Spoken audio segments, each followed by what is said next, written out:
तो hello guys, हम आज लगाने वाला है जगुआर कंपनी का गीजर। यहाँ पर इंस्टॉल कर रहे हैं। आप लोग देखिए, जगुआर कंपनी का गीजर है।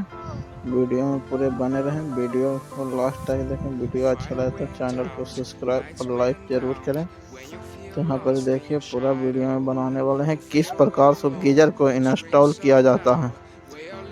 तो हमने पहले गीजर को यहाँ वो अनबॉक्सिंग कर लिए है। उसके बाद हमने यहाँ पर गीजर को अच्छी तरह से रख लेते हैं।